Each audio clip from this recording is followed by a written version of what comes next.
Hello everyone, I welcome you all to exam bee daily BPT analysis के आज की इस वीडियो में आप सभी का स्वागत है, जहां पे हम लोग पढ़ेंगे 7 मार्च के इंपॉर्टेंट करंट अफेयर्स। तो बिना देरी किए हुए चलिए शुरू करते हैं।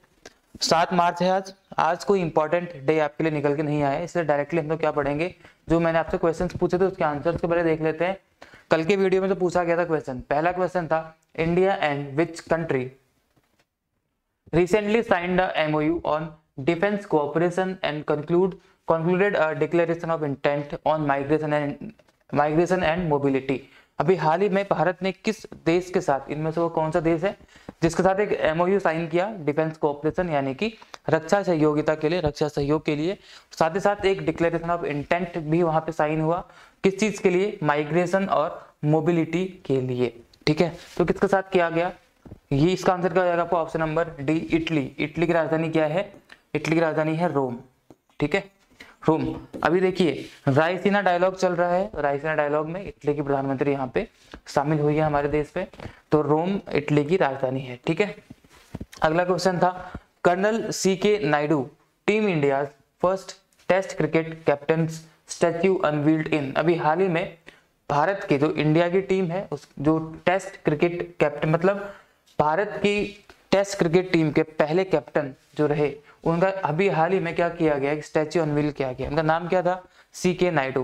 तो CK नायडू का स्टैच्यू कहाँ पे अनवील किया गया है? कानपुर, भोपाल, लखनऊ, इंदौर या रायपुर? तो सही आंसर क्या हो जाएगा आपका? Option number D, Indore. Indore कहाँ पे है? मध्य प्रदेश। मध्य प्रदेश की क्लीनेस्ट सिटी यानी कि इंडिया की क्लीनेस्ट सिटी कौन सी हो जाएगी आपकी? इंदौर।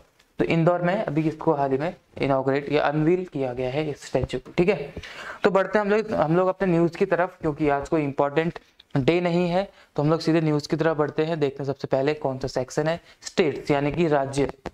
जो आपको यहाँ पे इमेज दिखाई दे रही है, ये इंदिरा गांधी इंटरनेशनल एयरपोर्ट जो कि दिल्ली में है, उसकी इमेज है। तो अब ये इमेज यहाँ पे क्यों लिखी? क्योंकि यहाँ पे इसकी न्यूज आई है। न्यूज क्या आई है?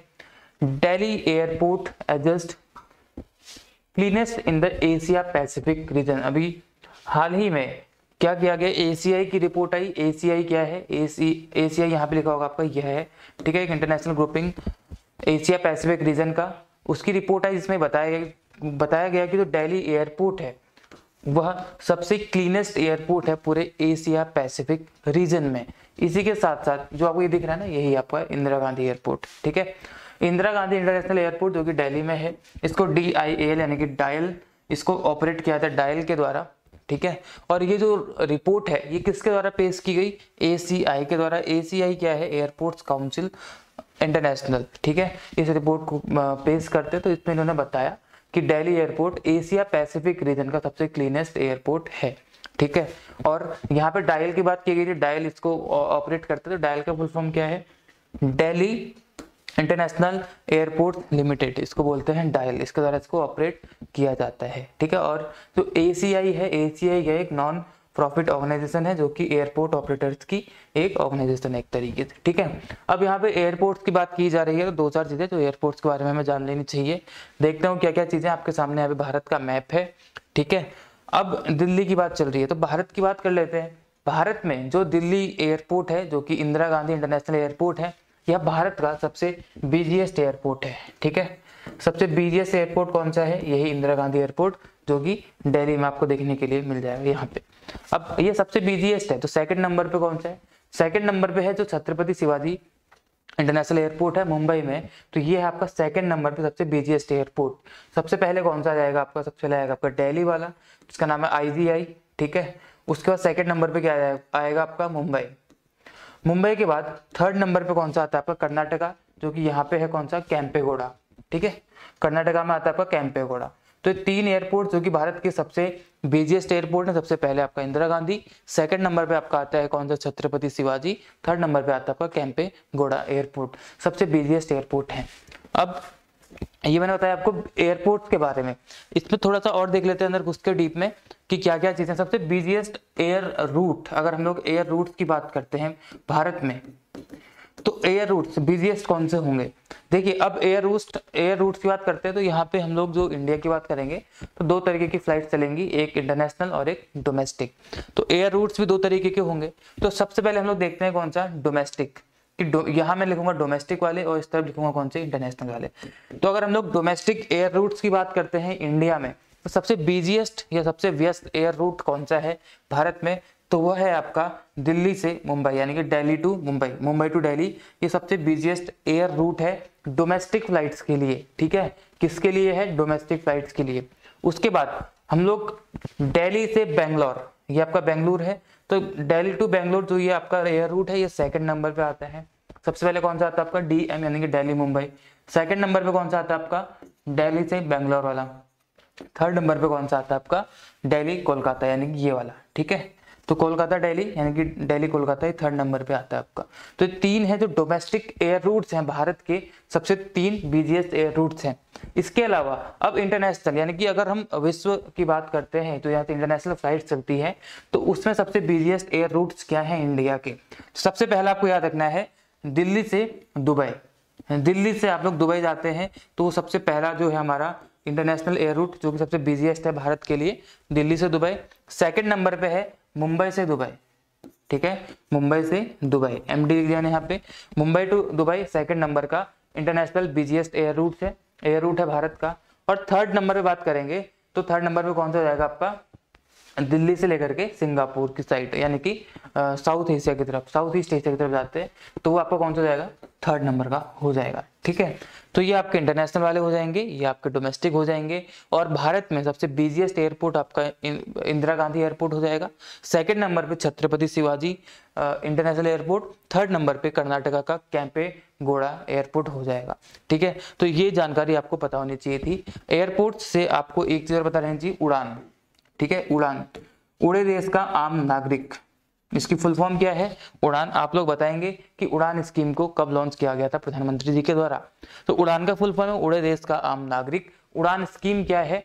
जितने भी जो दूर के इलाके हैं या फिर ऐसे जो कि अनसर्व्ड हैं, जहाँ पे एयर कनेक्टिविटी नहीं है, और जो जहाँ के जो लोग हैं उनको एयर कनेक्टिविटी बेसिकली नहीं है, वो लोग हवाई माध्यम से सफर नहीं कर पाते हैं, तो उनको भी एयर कनेक्टिविटी देने के लिए और इसको बढ़ावा देने के लिए, ताकि उन लोगों को भी हम लोग हवा के माध्यम से सफर करा सकें, इस चीज के मकसद के साथ उड़ान स्कीम को लॉन्च किया गया था।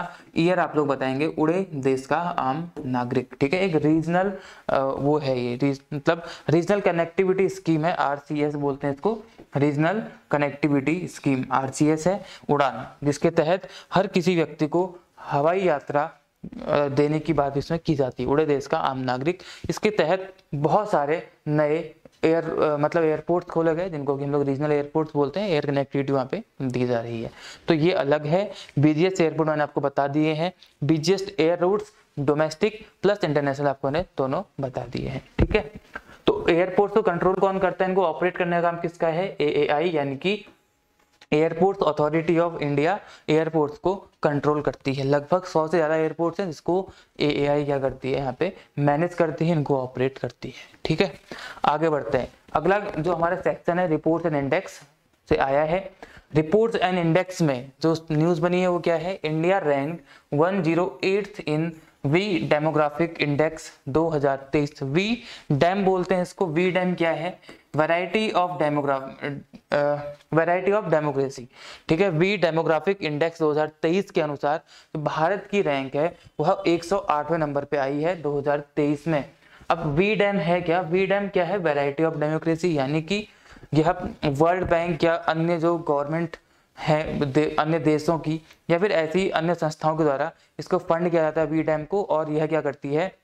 हर देश की डेमोक्रेसी को कुछ पैरामीटर्स के आधार पे उनका आकलन करती है और देखती है कि वहाँ की गवर्नमेंट कितनी डेमोक्रेटिक है और कितनी नहीं है। तो इसी में अभी आया है वी डेमोग्राफिक इंडेक्स 2023 में, जिसके अनुसार भारत की रैंक 108 रखी गई है यहाँ पे।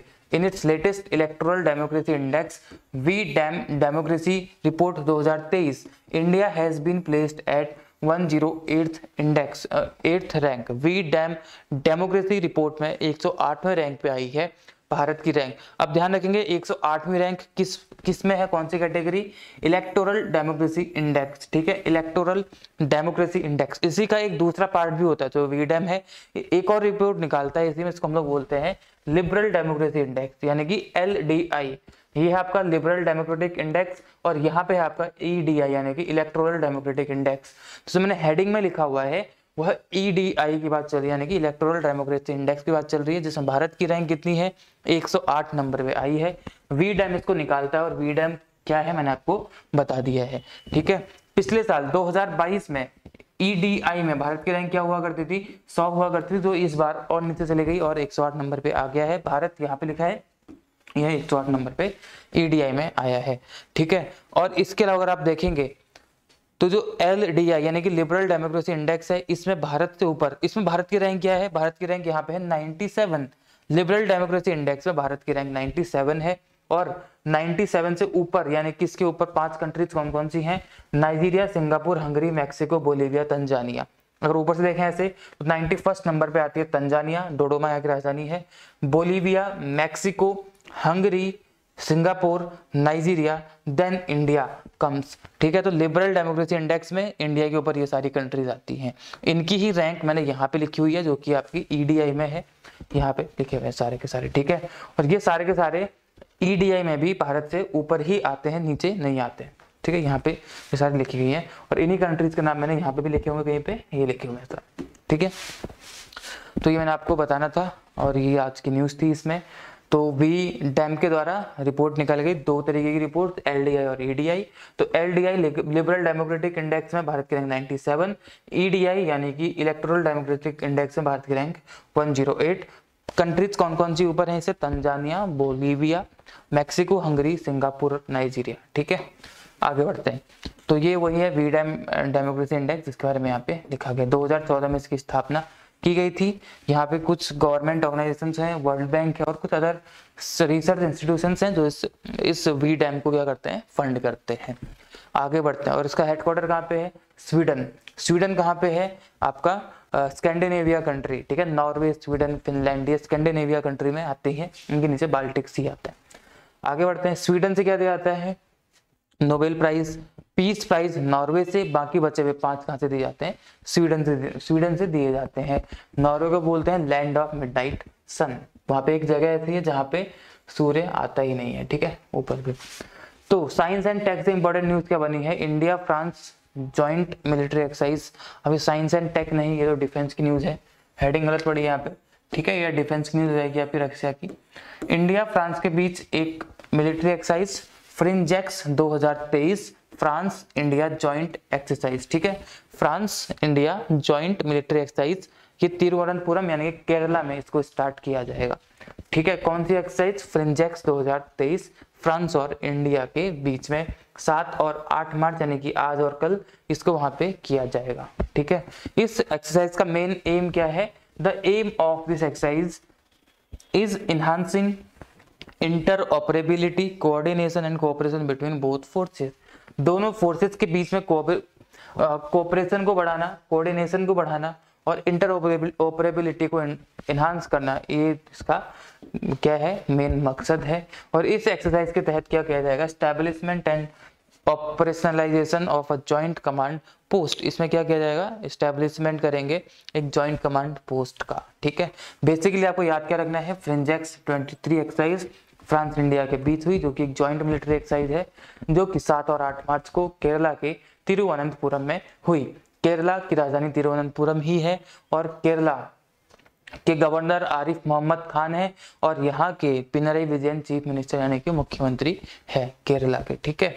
आगे बढ़ते हैं, आगे क्या न्यूज इंपॉर्टेंट बनी है, ओबिचुअरीज यानी कि जिनकी अभी हाल ही में डेथ हुई, कुछ रिनोन पर्सनैलिटीज कौन कौन से। सबसे पहले शस्त्रीपड़ा चट्टोपाध्याय, ये एक राइटर हुआ करते थे, बंगाली नोवेलिस्ट और शॉर्ट स्टोरी राइटर, इनकी अभी हाल ही में डेथ हो गई, ठीक है।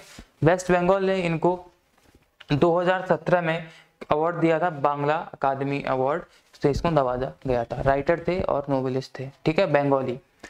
अगले जो इंपॉर्टेंट ऑबिचुअरी है, ये काफी इंपॉर्टेंट है, CJI रह चुके थे हमारे पहले, AM Ahmadi, former chief justice of India, इनकी डेथ हो गई। 26th चीफ जस्टिस हुआ करते थे हमारे भारत के। तो देखिए, जो चीफ जस्टिस होता है हाई कोर्ट का, उसको बोलते हैं chief justice of high court. लेकिन यही भी डिफरेंस आता है कि जो भी सुप्रीम कोर्ट का चीफ जस्टिस होगा उसको कभी भी आप लोग chief justice of supreme court basically नहीं बोलेंगे, उसको बोलेंगे चीफ जस्टिस ऑफ इंडिया। तो जो चीफ जस्टिस होता है सुप्रीम कोर्ट का, उसको बोलते हैं CJI यानी कि चीफ जस्टिस ऑफ इंडिया। लेकिन हाई कोर्ट वाले को चीफ जस्टिस ऑफ स्टेट नहीं बोलेंगे, chief justice of high court बोला जाएगा उसको, ठीक है, जो भी हाई कोर्ट रहेगी वहां का। तो ये 26 नंबर के चीफ जस्टिस हुआ करते थे इंडिया के, ठीक है। आगे बढ़ते हैं, बुक्स की बात करते हैं तो Basu Chatterjee and middle of the road cinema. Basu Chatterjee जो कि अनिरुद्ध ने लिखी है। अनिरुद्ध कौन? भट्टाचार्य जी, इनके द्वारा लिखी गई, ये इसके ऑथर हैं। और इसको पब्लिश किनके द्वारा किया गया है? Penguin random house India limited के द्वारा किया गया है इसको पब्लिश। तो ये बुक लिखी गई है। यह बुक किसके बारे में है? It is based on the life and times of veteran film maker Basu Chatterjee.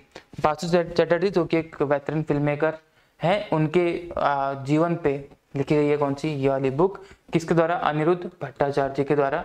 इसको रिलीज किया जाएगा 23 मार्च को। 23 मार्च को कौन सा डे मनाया जाता है आप लोग बता सकते हैं? बताएंगे सारे के सारे लोग 23 मार्च को कौन सा डे मनाया जाता है, ठीक है। ये इंपॉर्टेंट न्यूज थी बुक से। स्पोर्ट्स से क्या इंपॉर्टेंट न्यूज बनी है? नाडा यानी कि जो नेशनल एंटी डोपिंग एजेंसी है नाडा, इन्होंने एक MOU साइन किया है किसके साथ? NCERT के साथ। क्या साइन किया गया है? जिसमें मतलब बेसिकली NCERT के साथ मिलके स्टूडेंट्स के लिए एक कंटेंट तैयार करने की बात चल रही है यहाँ पे, ई कंटेंट, जहाँ पे स्पोर्ट्स की वैल्यू को बढ़ावा दिया जाएगा, कि उनको ये बताया जाएगा कि स्पोर्ट्स की अहमियत आपके लिए क्या है, उन्हें कंटेंट में इस चीज को ऐड किया जाएगा। इसके लिए NCERT के साथ MOU साइन किया गया है। बेसिकली इतनी सी बात है, ठीक है। किसके साथ? नाडा का MOU साइन हुआ है NCERT के साथ। नाडा क्या है? नेशनल एंटी डोपिंग एजेंसी, जिसकी स्थापना 2005 24 नवंबर 2005 को हुई थी। हेडक्वार्टर इसके न्यू दिल्ली में देखने के लिए मिल जाते हैं, ठीक है। आगे बढ़ते हैं, इतना ही था आज का न्यूज। आज की इंपॉर्टेंट न्यूज इतनी ही थी। अब हम लोग बढ़ते हैं क्वेश्चंस की तरफ। पहला क्वेश्चन जिसका आंसर आपको देना है, the World Bank is lending up to what amount to help India with preparedness for future pandemics. जैसे कोविड-19 आया, अगर ऐसे ही कोई फ्यूचर में पेंडेमिक आती है तो उससे लड़ने के लिए भारत को वर्ल्ड बैंक यानी कि विश्व बैंक कितना अमाउंट देगा, जो अभी उसने हाल ही में घोषणा करी है, आपको बताना है। 1 2 3 4 5 बिलियन में से क्या इसका सही आंसर हो जाएगा। अगला क्वेश्चन है, WHO India has chosen Rizwana's story to put on its poster on World Hearing Day on 3rd March। 3 मार्च को वर्ल्ड हेयरिंग डे के दिन WHO ने अपने पोस्टर पे रिजवाना की स्टोरी को पुट किया, यहाँ पे लगाया। तो रिजवाना कौन से स्टेट से बिलोंग करती है आपको बताना है। तमिलनाडु, केरला, आंध्र प्रदेश, कर्नाटका या नन ऑफ द अब, ठीक है। आई होप आप लोग यहाँ तक इस वीडियो में पहुंचे हैं और इसके आंसर्स आप लोग मेरे को जरूर देंगे कमेंट सेक्शन में। अब लास्ट में इंपॉर्टेंट काम, हमारा चैनल SSC भी आप लोग ज्वाइन कर लेंगे ताकि आपको इंपॉर्टेंट कंटेंट मिलता है। साथ ही साथ हमारा दूसरा चैनल जो कि टेलीग्राम पे है BPDA, इसको भी आप लोग ज्वाइन कर लेंगे। यहाँ पे आपको जनरल अवेयरनेस रिलेटेड सारी की सारी चीजें मिल जाती हैं। जिस पे आप ये वीडियो देख रहे हैं SSC भी इसको सब्सक्राइब करके बेल आइकन दबा लेना है ताकि कोई भी इंपॉर्टेंट कंटेंट आपसे मिस ना हो पाए, ठीक है। तो आज के वीडियो में फिलहाल इतना ही रखते हैं।